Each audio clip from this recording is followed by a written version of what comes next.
Hey everyone, so, good to see you all, good to be back. I did make a video last weekend, but, it's, I've definitely been more silent on BookTube than usual. I've been watching a bit less BookTube than usual because, I'm occupied with my studying for my qualifying exam, which is going well, I will say. I only have a few weeks left, but the studying is going well. The reading is pretty much done. I just have to now absorb all of it. And that's really going pretty well. I have a pretty good memory for stuff that I read very closely, and so I think that the studying will be reasonably painless, but, it's still a lot of work. But, so I haven't been watching as much BookTube. I obviously haven't been making very many BookTube videos, but this is a video that I've considered doing for a long time and thought that I would just do it because I thought it would probably be fun because people like book hauls. So, to preface with anyone who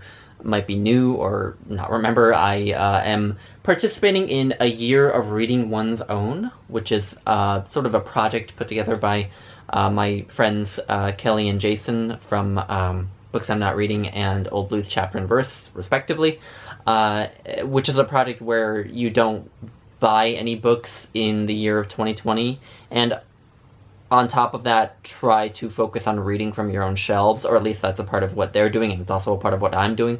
So I'm participating in that project this year of not buying any books and trying my best to read only from my own shelves, because part of why I'm participating is to try to increase the percentage of the books that I own that I have actually read, because I think I've read somewhere just under half of my books, which isn't bad, but I would like to be higher. But anyway, that was my motive for participating, and I'm still at least nominally participating, but I have actually managed to acquire some books this year, and I did lay out some ground rules for a year of reading one's own for my own personal participation, with some certain exceptions where I would allow purchasing of books. The first exception was books that I've already read that I just want a copy of if I don't own a copy, or a new copy of if I want a nicer copy. There was the kinds of books that you don't read cover to cover anyway, like poetry anthologies or art books or something like that. And then the other one was for the BookTube prize. And I've already talked about BookTube prize books a fair amount, so I'm not going to haul those 6 books here because I've already talked about them. But, I did obviously purchase the 6 books I read for the BookTube prize. And so those were the 3 exceptions. And a number of the books that I'm going to haul do fall under those exceptions, but others of them are actual cheats. Now, in a couple of cases, there were sort of good excuses, and I'll talk about those first. Those are books that I actually got for my birthday. So these first 2 that I'm gonna hold up, these are, this is The Present Age by Soren Kierkegaard, and this is Fear and Trembling by Soren Kierkegaard. 2 really nice editions, I would say. And I bought these with a gift card that I received for my birthday, a gift card to Books A Million, which is a smaller chain bookstore that there was an outlet of here, and that was back in February, back when the world was open. And so I bought these 2 with a gift card, and so I told myself that was okay because, it was like a birthday present that someone gave unsolicited, and I couldn't just spend a Books A Million card anywhere else, could I? I could have just spent it on DVD or on music or something, but who needs that? And then the second book was also a birthday book. This is Cultural Amnesia by Clive James, which I absolutely loved. I read it, and it's one of the best books I've read this year. And a friend of mine bought it for me for my birthday, basically. We were in New Orleans in February for a conference, back when conferences happened, and my birthday's February 8th, and so she told me that she would buy me a book from this bookstore, this really cool bookstore that we found in New Orleans for my birthday, and I was like, well, I can't say no to that, can I? So I saw this, and it's a book I had heard of, so I said, why not this? So those to me seemed like reasonable exceptions, and the next 2 are too. The next 2 are sort of birthday books as well. One is just a book I bought around my birthday. This is Alchemy and Mysticism by Alexander Roob, which is just a sort of art book of art related to alchemy and mysticism, essentially, with just little entries on each piece of artwork. This is actually a kosher purchase because it's not a book that I would ever read cover to cover. So that actually is totally kosher. As is the next one, which is the complete Illuminated books of William Blake, which is all of the books that he wrote with artwork. And yeah, I already own the complete poems of William Blake in another edition. So this was just basically buying the illustrated versions of many of those, and I asked for this for my birthday too. So yeah, those two were actually kosher, but I got all these around my birthday, so there are those.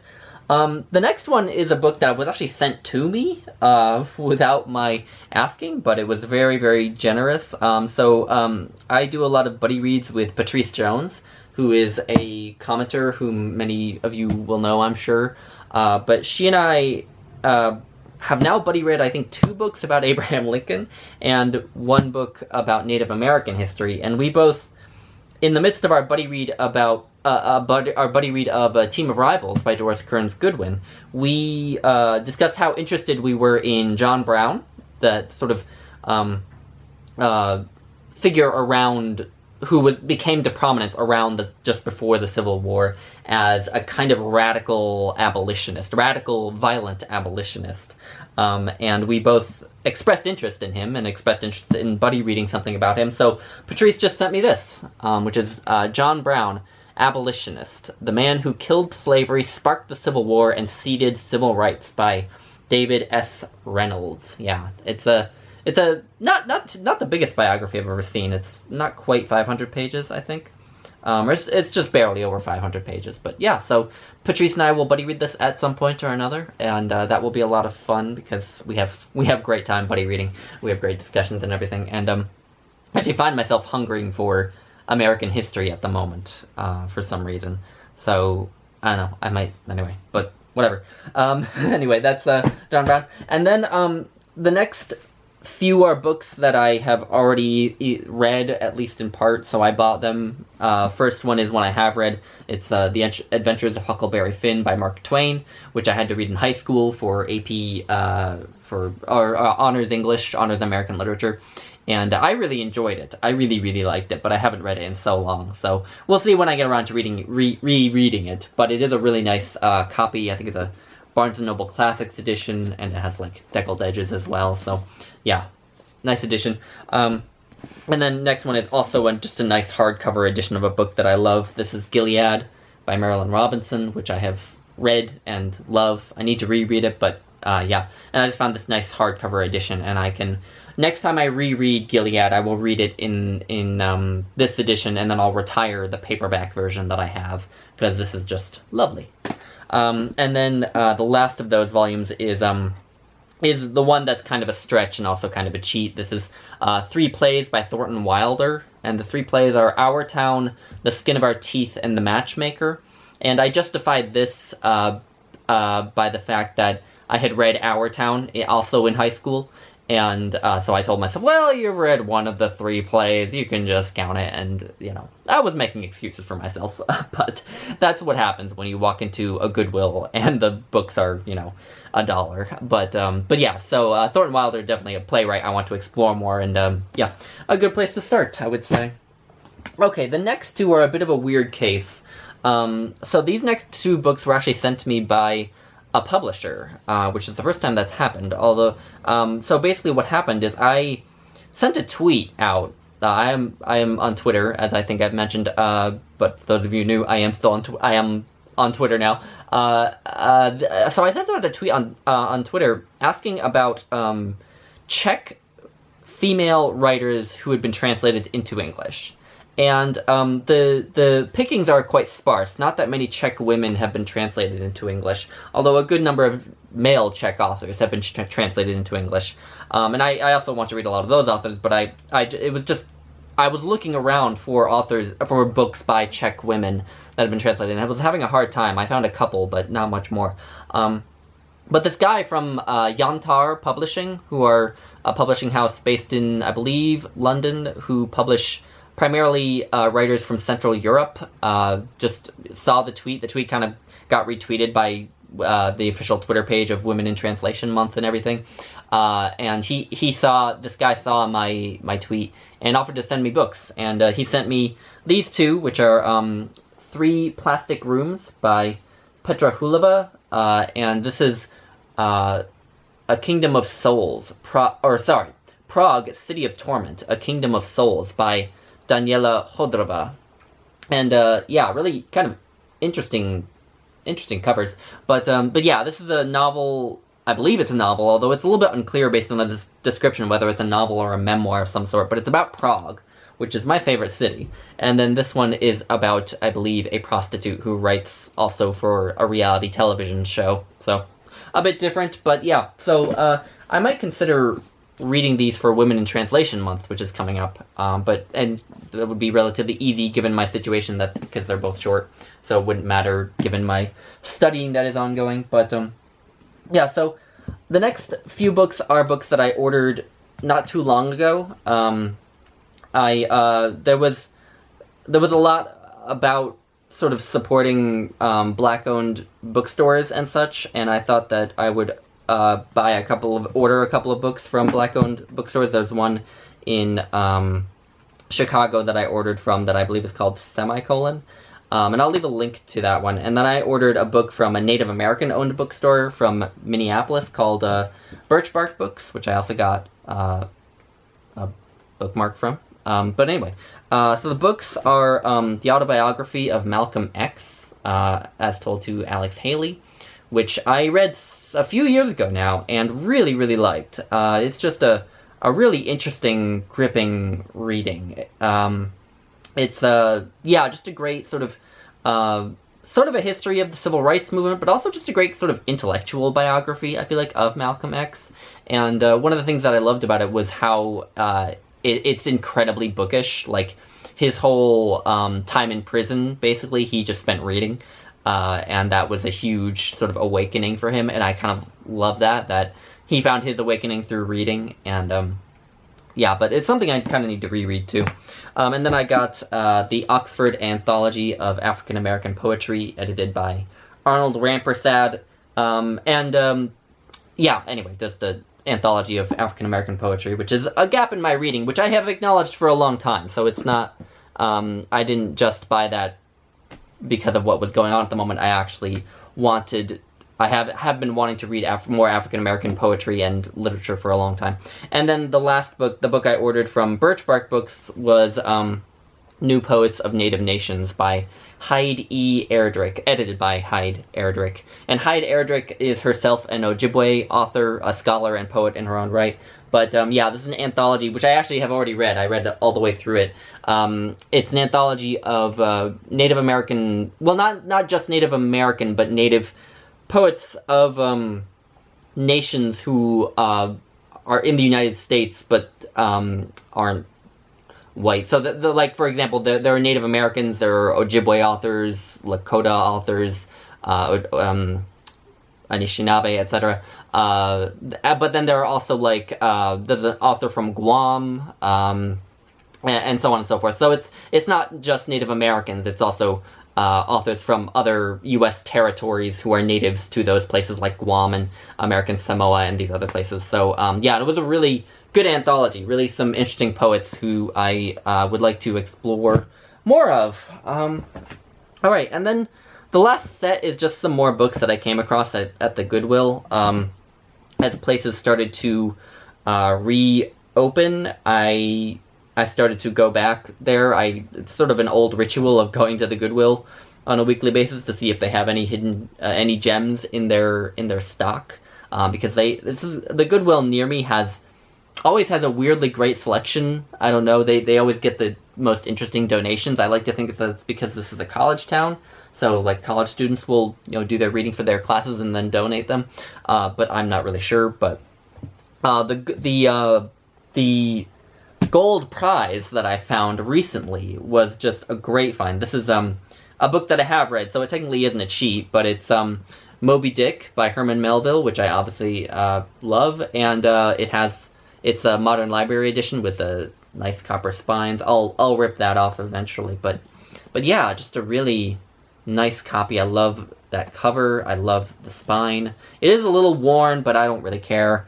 And what I like about this too, more than my other copy, is, well, for one thing, it's also illustrated, to a degree at least. Yeah, and but what I also love is that the margins are bigger than the copy I originally had. The copy I had before had pretty small margins, and I don't like I don't like small margins. I like big margins. It makes the pages feel like they're going by faster. So yeah. Anyway, was very pleased to find that, and then two more books that I found that I have read is Hamlet by Shakespeare, obviously, which I think this is my my fourth copy of Hamlet, but I don't own it in the Signet Classic edition, and these Signet Classics always come with a lot of great critical apparatus to them. So there's like a nice introductory essay, some supplementary materials, and I found it well in time for a certain event that takes place every year on my and some other channels. And then the other book I found was Pride and Prejudice by Jane Austen in a Signet Classics edition. And yeah, I read this for the first time when I was probably 17 or 18 in high school, and I hated it then.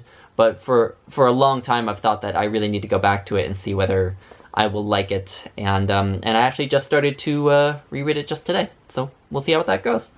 And then final four. So first we have Silas Marner by George Eliot, which is a cheat. All four of these are cheats. I don't know if I said that, but yeah, all four of these are cheats. So this is Silas Marner by George Eliot, and then we have 20,000 Leagues Under the Sea by Jules Verne, which I thought would just be kind of fun, and then Treasure Island by Robert Louis Stevenson, which I also just kind of thought would be fun. And then lastly, we rounded out with Memories of a Catholic Girlhood by Mary McCarthy, which was a really serendipitous find, because just a couple weeks ago I read Intellectual Memoirs by Mary McCarthy and thought that this book was really, really good, really enjoyed it. So it was really serendipitous that I found another volume of her memoirs basically the next day. So anyway, those are all the books that I've acquired this year. And you know what? Even though I've had some cheats on the whole year of reading one's own thing, I will say that even though there have been cheats and maybe I'm becoming more lax now, I've purchased far, far fewer books this year than any other year in recent memory, you know? And just for that, I think the whole project was worth it. And it's not like I'm now going out and buying books all the time now. I'm still sort of trying to keep to it, but just occasionally I splurge because, you know, there's all sorts of crap going on, and I think it's okay to just indulge yourself, do things that make you happy, even if the happiness doesn't always last. And I will also say, in conclusion, that I've also gotten rid of a lot of books this year. I like to occasionally cull my bookshelves. I will take off books that I have read that I just don't think I'll ever reread, or books that I just feel like maybe I'm not really as interested in as I thought I was when I bought them, or maybe I've just lost interest. But that, you know, when I go to that Goodwill, you know, there is an unfortunate side effect of the fact that the books are so cheap, which is that if I see a book that's only sort of vaguely interesting and sort of like, oh, well, yeah, that's a famous author who I'm not that interested in, but you never know when I might want to, you know, be able to read that author just because they're prominent or something like that, or a book that I know is very important on some subject, or something like that. If I see a book like that, and it's so cheap, I may grab it. It's kind of like library sales. And so there are books like that I need to cull out every now and then. And thankfully, I don't spend that much money on them in the first place, so I don't feel that bad when I get rid of them. So I've gotten rid of dozens of books this year. I've gotten rid of more books than I bought, way more books than I bought. So again, I don't feel that guilty in that regard. So anyway, I will just end out here. Thank you all for watching. It's great to be back. If you have thoughts on the books I've purchased or anything else I've said, then let me know. If you want to get in touch, my social media info and such is all in the description So anyway, yeah, thank you all for watching. I hope you have a good week, and yeah, I'll talk to you later. Bye, guys.